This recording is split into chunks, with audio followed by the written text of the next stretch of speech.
I recently visited one of the most spectacular cities in the world, at least for history lovers. And one of my favorite things to do when I'm here in London, England, is simply to walk around and travel through time.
And one of my very favorite walks this time was a morning spent in West London at Brompton Cemetery.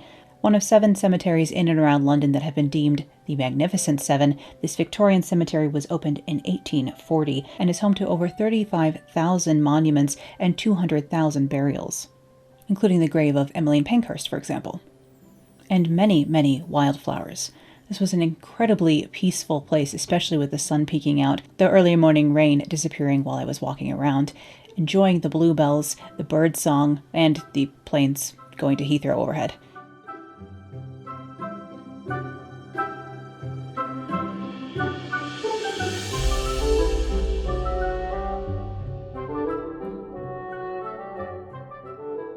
Now you may recognize this cemetery from the film Sherlock Holmes from 2009 because parts of it were filmed here in the cemetery and above the crypts here. While Brompton Cemetery is run by the Royal Parks, there is an organization called the Friends of Brompton Cemetery that do offer tours, including special tours of the catacombs and crypts going on here, so if you are extra goth and would like to go on some special tours, those are available. But allow me to heartily recommend this as a sort of picnic spot. There are plenty of benches to sit on, and I had a lovely Paul croissant for breakfast while enjoying the peaceful atmosphere of this very garden-like cemetery that is rather quiet, although visited by both tourists and locals alike, including people walking their dogs, so you might even see a good boy along the way.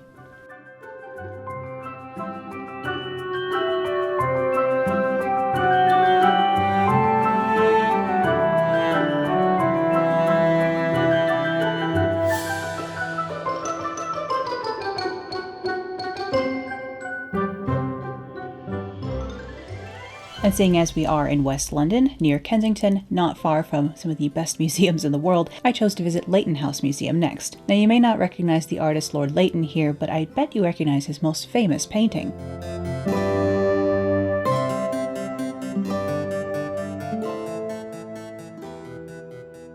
And this very large painting here was actually his sort of debut and was purchased by Queen Victoria, certainly contributing to his early success, and later he did become the president of the Royal Academy, although the man never married, and I'll ask you if a straight man's house usually looks like this.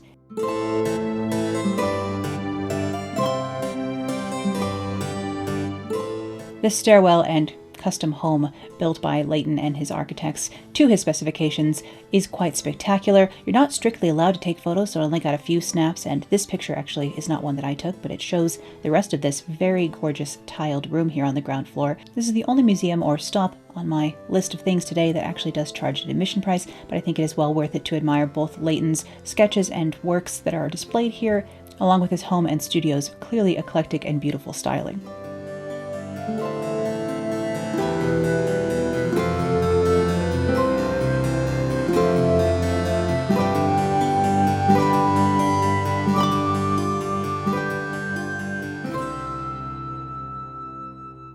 And seeing as we are already in Kensington, you know where I'm headed next.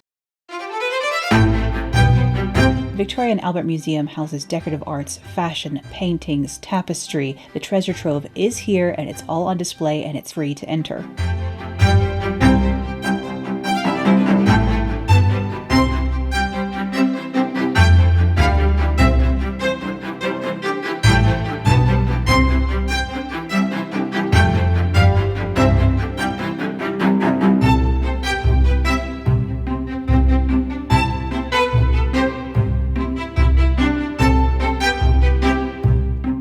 Though, like the Louvre in Paris, you're going to want to plan a lot of time. This place would take years to fully explore, so give yourself a rather full day or several trips to the museum. Again, it is free, so come back as often as you like, which is one of the main reasons to move to London, in my opinion, is just this museum here. And have I mentioned the clothes?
But if instead you only have a few hours here at the capital, let's pop up to Bloomsbury, where I happen to be staying on this trip, and step inside the Sir John Soane's Museum. Another house museum, like Leighton House earlier, this was the home of early 19th century architect Sir John Soane. And while his front room was relatively normal, he clearly had a slight obsession with architectural details, including casts of and then actual pieces of architectural detail from all over the world, antiquities from all over the world, including the absolutely gigantic sarcophagus of Pharaoh Seti I, the second pharaoh of the 19th dynasty in New Kingdom period Egypt, who happened to have died in 1279 BCE, which makes this sarcophagus one of the oldest museum objects in the UK public collection.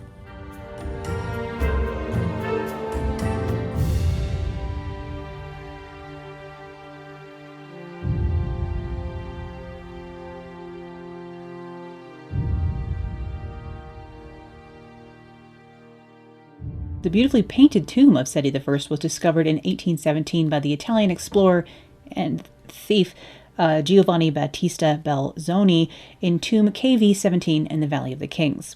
John Soane acquired the sarcophagus in 1824, paying £2,000, equivalent to around £187,000 today, after the British Museum had turned it down, citing the steep price. So while John Soane paid for these treasures, many of them were looted before that.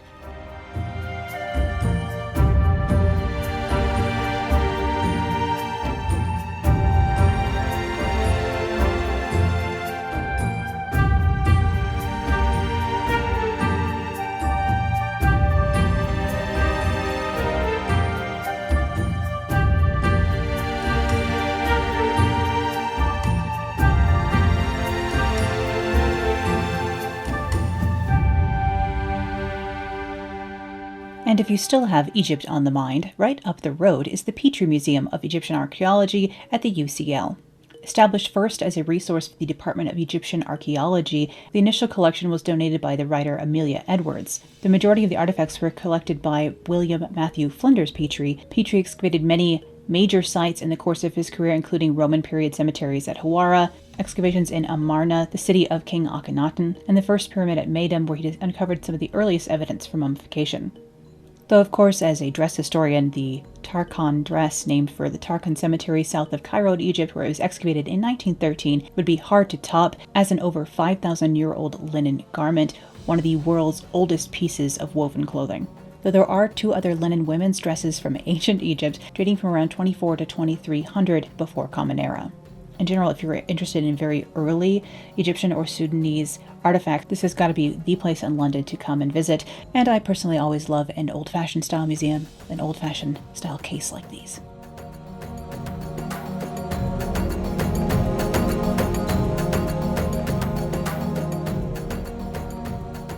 The museum also houses these 3 meteoric iron beads in the back of the case here. They're rather corroded, but they predate the Iron Age by several centuries, meaning that before humans had even figured out how to smelt iron, we still thought it was cool and wanted to make jewelry out of it.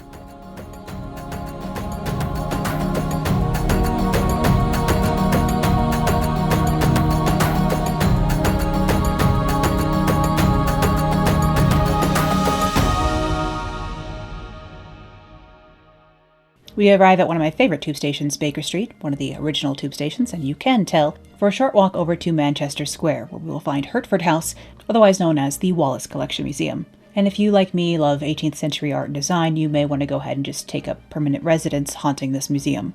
Named after Sir Richard Wallace, who built the extensive collection along with the Marquises of Hertford, the collection features fine and decorative arts from the 15th through the 19th centuries with important holdings of French 18th century paintings, furniture, arms, armor, porcelain, and old master paintings.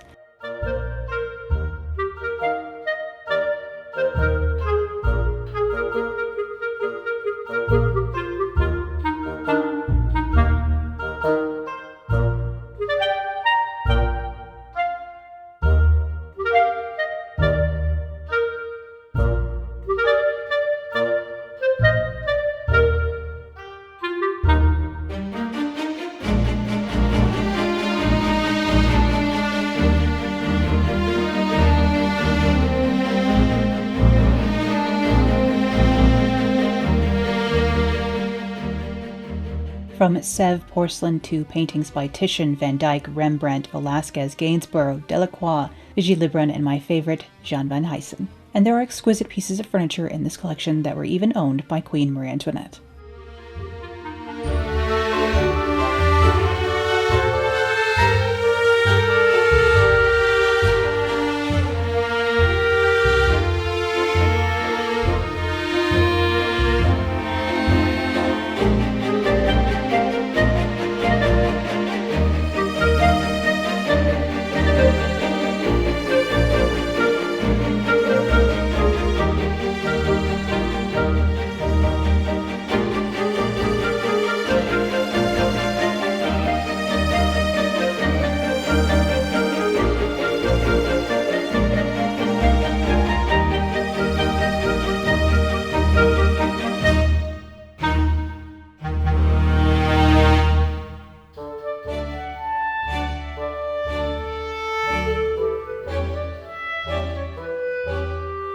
Like many museums, I was not allowed to film any video inside here, so these are all still photographs I have for you, and I would just like you to notice how amazing the silk wallpapers are. Well, not wallpapers, wall silks are.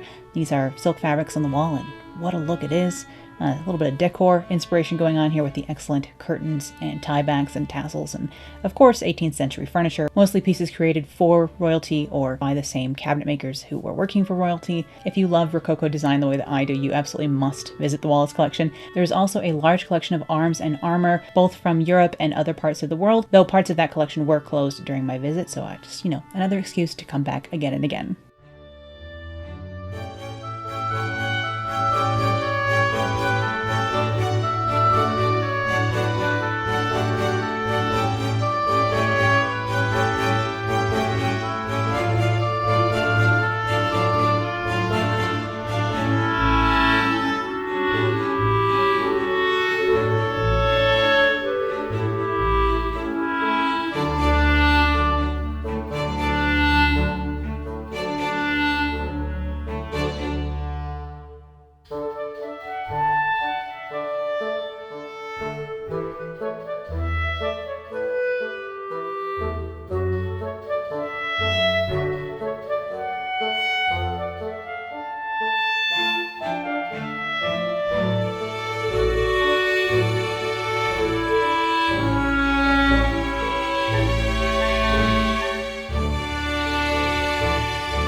I hope you enjoyed this little peek at one of my favorite cities in the world and some of my favorite places in it. I'll be back with a few more highlights from my trip real soon.